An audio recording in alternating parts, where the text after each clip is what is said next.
let's meet back there and I'll see what I can do. Yeah, I'll see what I can do. All right. Oh wait, that doesn't work. There's nothing coming. Well, there will be. He's still coming over, so there can be. We'll figure that out, I guess. They don't have me turned up. We don't have any turn. I'm just curious.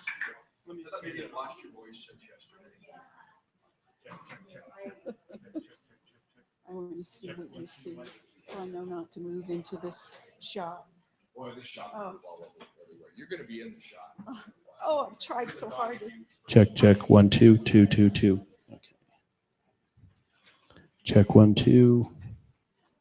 8. Do you have audio for your computer? Do you need, are you playing anything with audio? Okay. You're set there. Thank you. Hold on. So are we ready? I'm ready. Here comes somebody. See these guys? I think he's.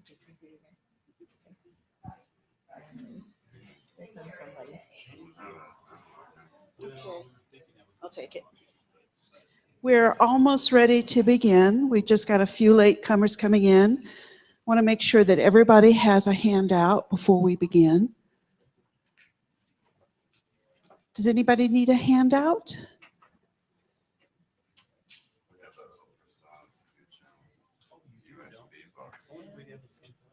Are they ready? Okay, I would like to introduce Dr. Joanie James, who is at our own UW Lab School. She teaches 4th and 5th grade. And she's going to talk today about amazing student exploration research.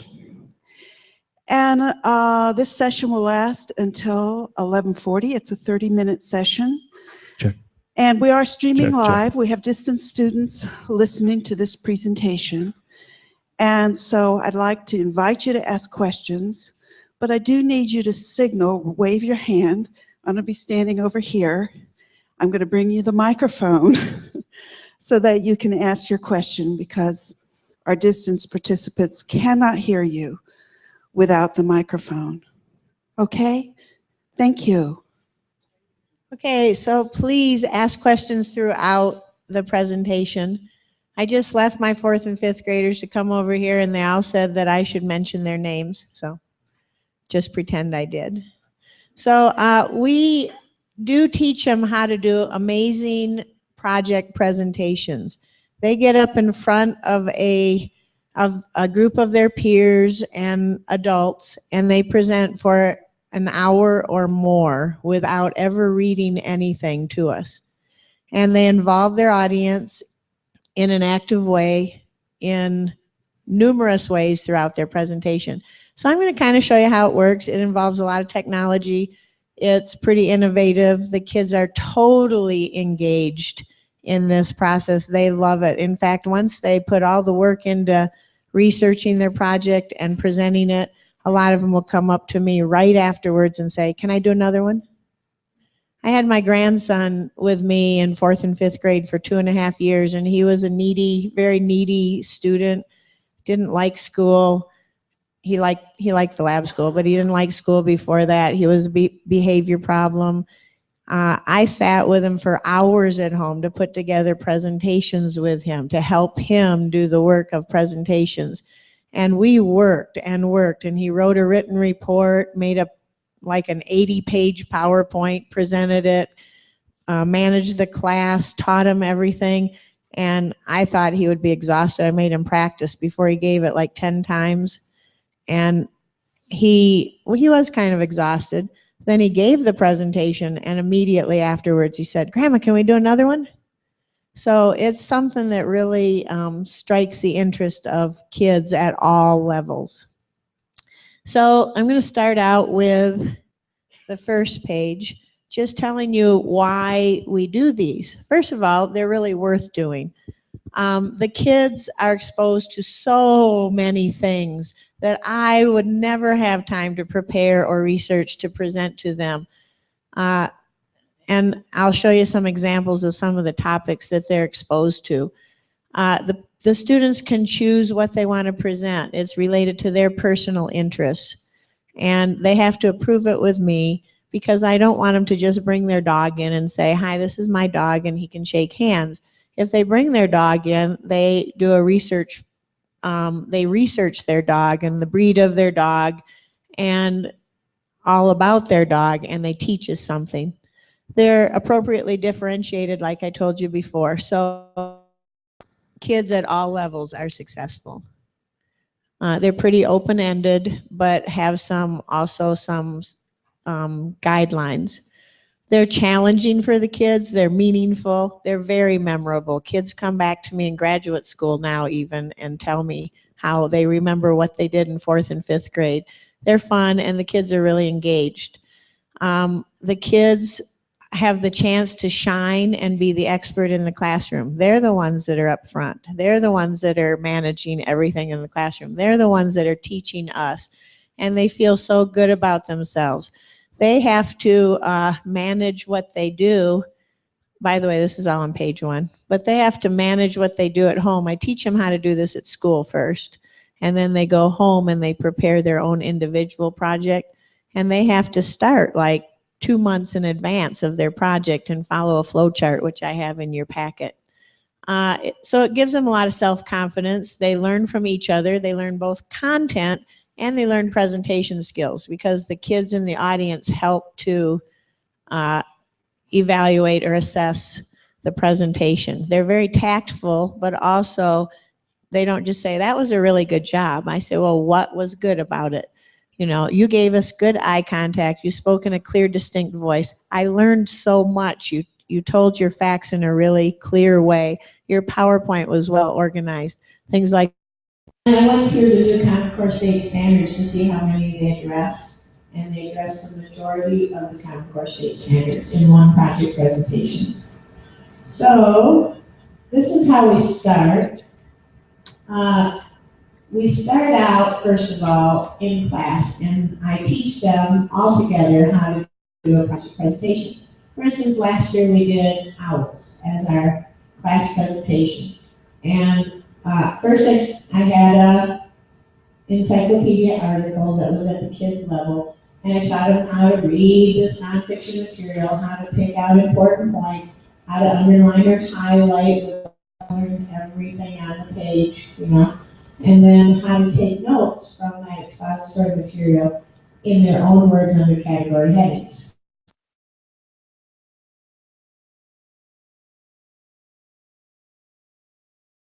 Predator and prey relationships, owl's appearance, and they would take notes, and I'd show them that you didn't have to write a full sentence. You could write it in really short form, and you can't plagiarize, so they all know what plagiarism is. And they organized them under category headings. So when they went to write up their report, which I also taught them how to do in class, they took each category and wrote a paragraph for each category. Then I taught them how to put together PowerPoint presentations, and I split them up into pairs and gave them each an owl. So somebody had two kids had the burrowing owl, 2 had the eagle owl, 2 had the pygmy owl, etc. And a guideline sheet, and they put together their written report and their PowerPoint presentation and presented to all of us, and we gave them feedback. Then they go home and they make their own presentation to give us later in the year. I teach this all to parents too. At the beginning of the year, I have a parent meeting so that the parents know all about the project presentations. So there is in your packet on page 2, there's just a list. This is a brief list of some of the topics that I've seen kids present over the last few years. This is just a brief list. I mean, it can go on for pages and pages and pages and pages.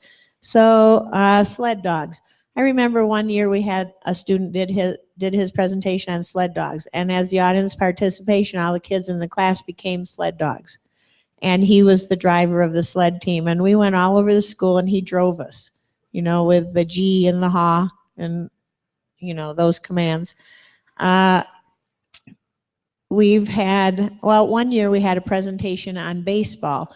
the student really liked baseball. So he taught us all the rules of the game. He taught us all about the famous players, some of the famous players. He taught us how to keep score in a baseball game and had us do that.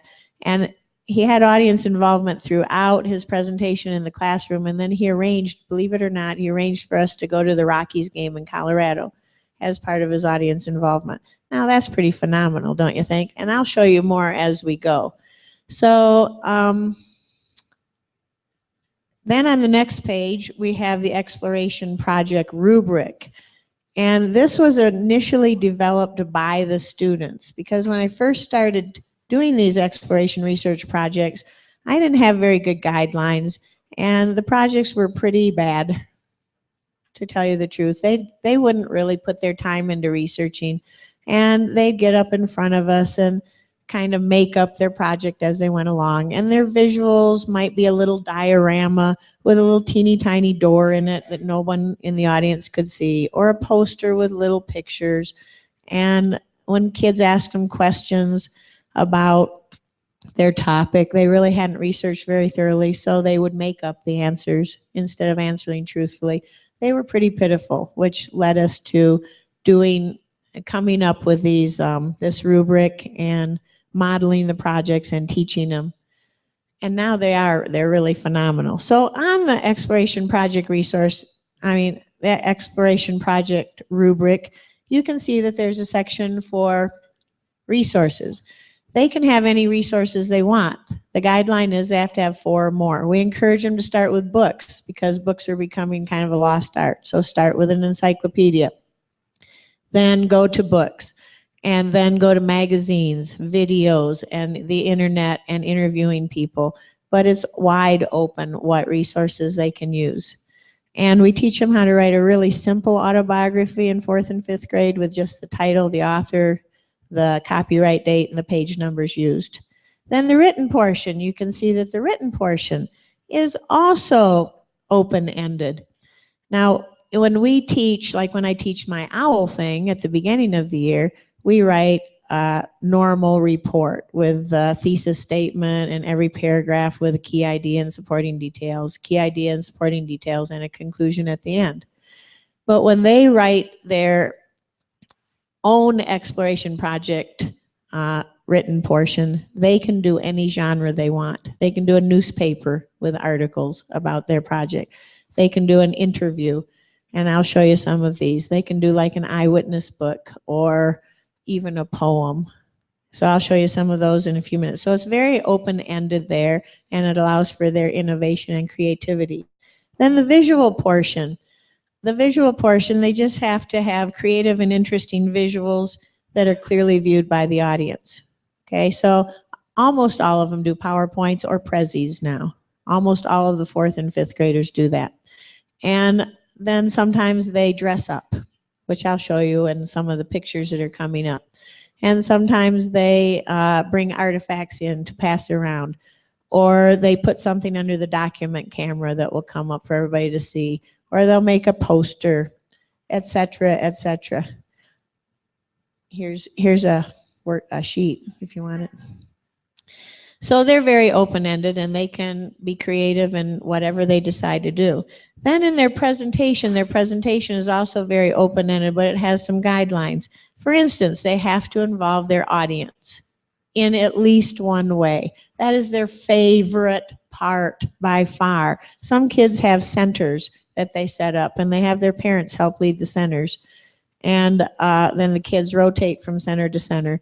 Like we had one on honey, bees and honey. And so he had a honey tasting center where he had different kinds of honey that the kids tasted. Another center was to dissect a beehive. Another center was taking the honey out of a honeycomb and seeing how the honey tasted from a honeycomb. And then another center, he had a Jeopardy game that went along with his PowerPoint presentation, and the kids rotated through the centers. So they have to have some kind of audience involvement. They also have to give their audience eye contact. They are not allowed to stand up in front of the audience and put the paper in front of them like this and mumble. They have to tell us and talk to us. So we teach them how, when they make their PowerPoints, to just put on pictures with maybe 1 or 2 words on each slide. So that 1 or 2 words is kind of acts as a cue card, and they look at that and they go, oh yeah, now I'm going to tell you about this, and then they tell it. And they've practiced so many times that they can tell it very fluently. They are to speak in a clear, expressive voice and not fidget. So a lot of my kids at first with a microphone would have it all over the place, you know. But they're told to not fidget with their pointer or with whatever they have in their hand, and they can walk around the classroom, but to pretty much stand still, keep their arms still. They should practice thoroughly 5 to 10 times, know the sequence of their presentation, have all their materials ready so they aren't running back to the back of the room to get something in the middle of their presentation, and try to answer all their questions from the audience. Sometimes, though, they can't answer a question. So we teach them not to make up the answers, but to say, oh, that's a really good question. I will research that and get back to you, and then to actually do that. So then on the next page, page 4, 5 and 6, I think it is, maybe 7. Yeah, 4, 5, 6, and 7. There's a flow chart. So let's see if I can find one of those. Okay, here's the rubric that I just went over. Oh, and at the end of the presentation, before I go into the flow chart, I assess while they're presenting. And they have a 4, 3, 2, 1 scale that they are assessed on. 4 is went above and beyond expectations, which is very high quality. 3 is met expectations in a high quality manner. 2 is the expectations were partially met, but they could have done more. 1 is expectations were not met and they need to do it over. In probably 12 years that I've been doing this, I've had 1 student that had to do it over. And most of them get all 3s and 4s. Every once in a while I get 1, 2. Usually it's because they didn't print out a bibliography. But they are phenomenal and they learn from each other. Now, not only are the scores important, but I think what's more important are the comments that I write all over their page, such as you always do such a nice job of talking your information instead of reading it.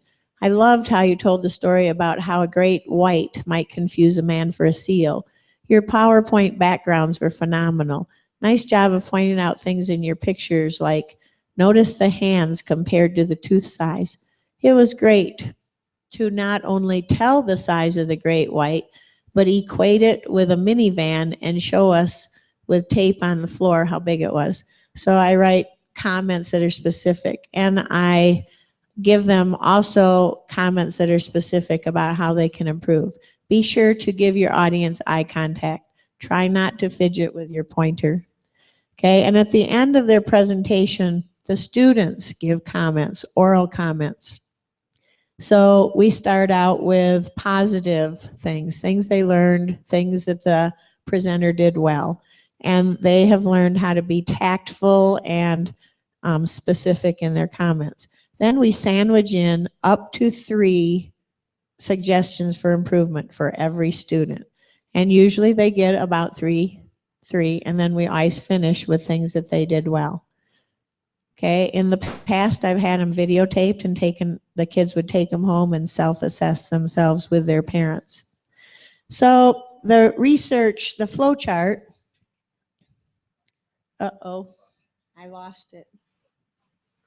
The flow chart,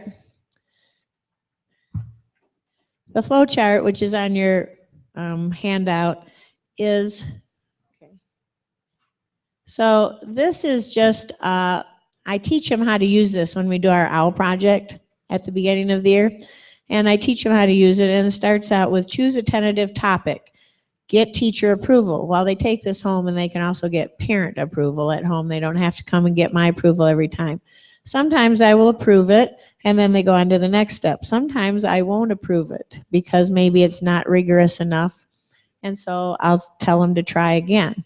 So then they go back in that loop. Then the next thing is they have to justify their topic. Tell why they're interested in a paragraph. Tell what they already know in another paragraph. And write at least 20 meaty questions about what they would like to learn. then they get that approved. Or if not, they go back and keep working on it till they get it approved. Once they're approved, they make a blank bibliography page with headings for title, author, copyright date, and page numbers used to add their resources to. After that, they start researching, and they have to collect 75 plus facts. Some of them do over 200 facts, depending on the topic. And they write those down in category headings and keep track of those from all those different kinds of resources. Then, after they collect their resources and write them down in their category headings, they write their written report. And as you can see on page 3 of this, which is on page 6 of your handout, they can write it in a variety of perspectives: a newspaper, newscast, from the perspective of a person or an animal, as a children's book, as a skit or a puppet show, as a poem, etc. They have to check all the traits of writing to make sure it's final and finished. And then the last thing they do is put together their presentation with their visuals and their audience involvement and talking it, not reading it. So now I'd like to show you some of the presentations they've done. And this is just a handful of them. So does anybody have any questions so far? Yes. Whoops. What? Wait, just What? Gotta get that mic. Is this all done at home? The ones that they do on their own are done at home. And I teach the parents about it at the parent meeting, and almost all the parents are on board and really help. Now I have 4th and 5th graders. Okay, so the 4th graders, they need a lot more parent help than the 5th graders. The 5th graders, they've done it once. They've seen everybody else do it once. And almost all of the 5th graders do it on their own at home. And then are they due at separate times? Because I saw that you had 1 to 2 presentations a week. Yeah. So at parent-teacher student conferences, we have a 3-way conference. So our students come, which is in October, we set up on the calendar when they will present, and we've talked to them plenty before that. So most of them have a topic in mind that they want to present. So we put it on the calendar. And we don't even start the presentations till December. And usually those are 5th graders, since I have 4th and 5th. And the 5th graders kind of model a good presentation for the 4th graders. And then we keep going every week all the way through May. Yeah, is this generally self-paced as they move through this, or is it like this week you should have your topic now? Or? Well, we teach them when we do our owl project with the whole class. We do it together, and we go through through the flow chart, and we show them how you have to keep going. And once you get one thing done, you go to the next, and you have to start early. We talk a lot about the dangers of procrastination.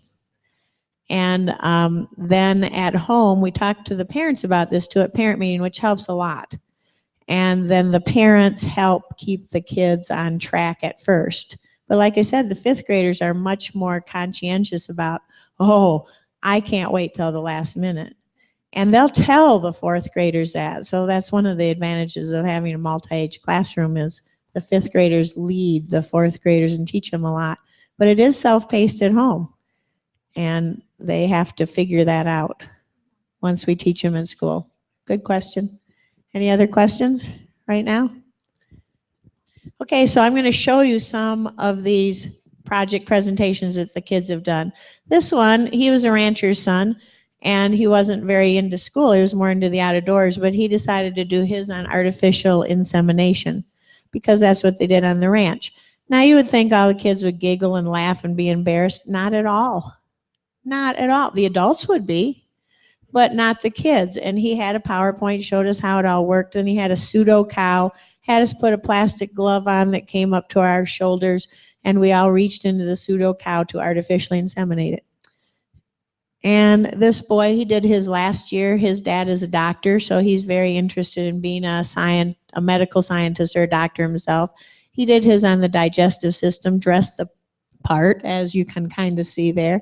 And then as his audience involvement, one of his audience involvements, he had many, but one of them he brought in the digestive system of a pig, which we all dissected and looked at and learned from.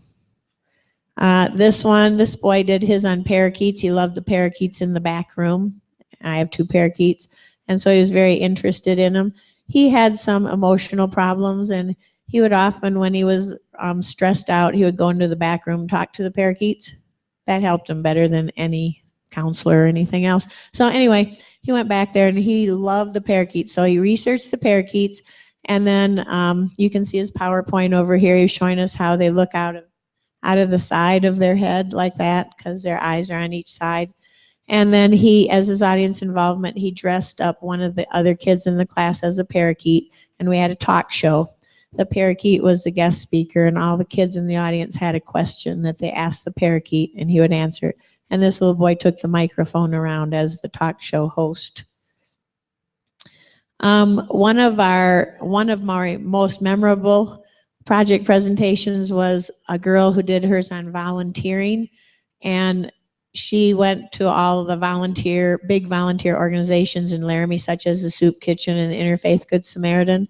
She interviewed them on videotape, spliced her tape, put together a tape of her interviews for all of us to watch, and then showed how, with math graphs and stuff, showed how the volunteering in Laramie matched or didn't match the economic trends of the time.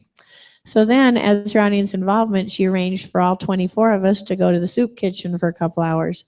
And we took, as you can see here, the kids took all the cans off the shelves. We had them in different groups. They took all the cans off the shelves. They dusted all the cans and all the shelves and put them back on the shelves with the oldest cans in the front so they'd be used first. They took all the stuff out of the freezers and the refrigerators and cleaned the refrigerators and freezers, which were a mess, and then reorganized them so they could find the food. They washed every table, wall, chair, doorknob, and cupboard in that entire place. 24 kids can do a lot in 2 hours. And they were very motivated. And then they served the patrons their lunch.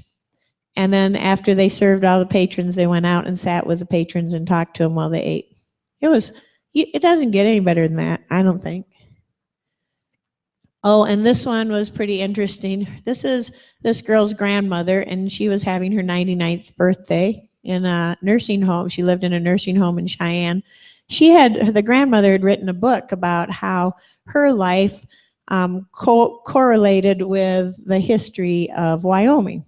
So the little girl read the book with her mother, and they put together a PowerPoint presentation to show her grandmother's life and the times that her grandmother had lived and what happened in history. And as an audience involvement, we went and met her grandmother. We sat at her knees, and she told us stories of the olden days while we ate cake, and we sang happy birthday to her, and we actually did, "Are you 1? Are you 2? Are you 3? Are you 4? Yeah, all the way to 99. It was phenomenal. This little boy, of course, I told you they could dress up. He did his on Albert Einstein. His mother was there, and he actually had an argument with her just before his presentation. But it was a fake argument. I thought it was real myself. I was going out to try to settle him down. He said, "No, Mom, I need to go get this." And she was like, "You're driving me nuts," that kind of stuff. And he left the room. And when he came back, he wasn't that boy anymore. He was Albert Einstein. It was all part of his project presentation. And he had us do some experiments and other things as audience involvement. This little boy is very musical. He did his on the violin, had a big PowerPoint, taught us the history of the violin and how the violin works and all that.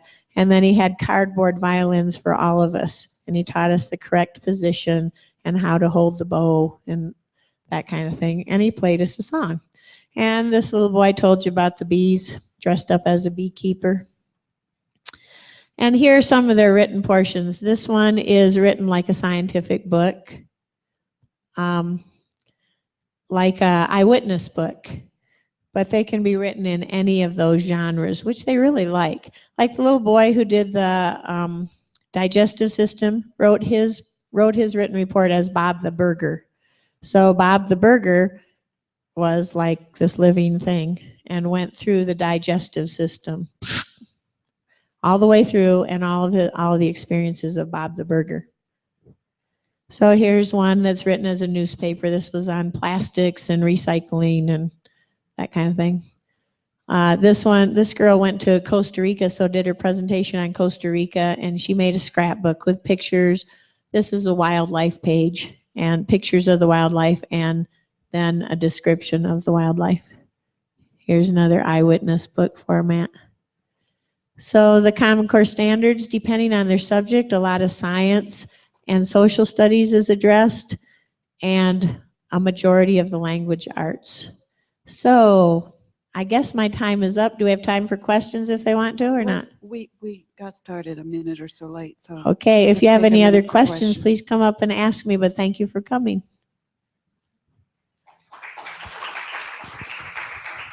Any questions? Okay, thank you very much for coming. Thank you. Enjoy the rest of the day.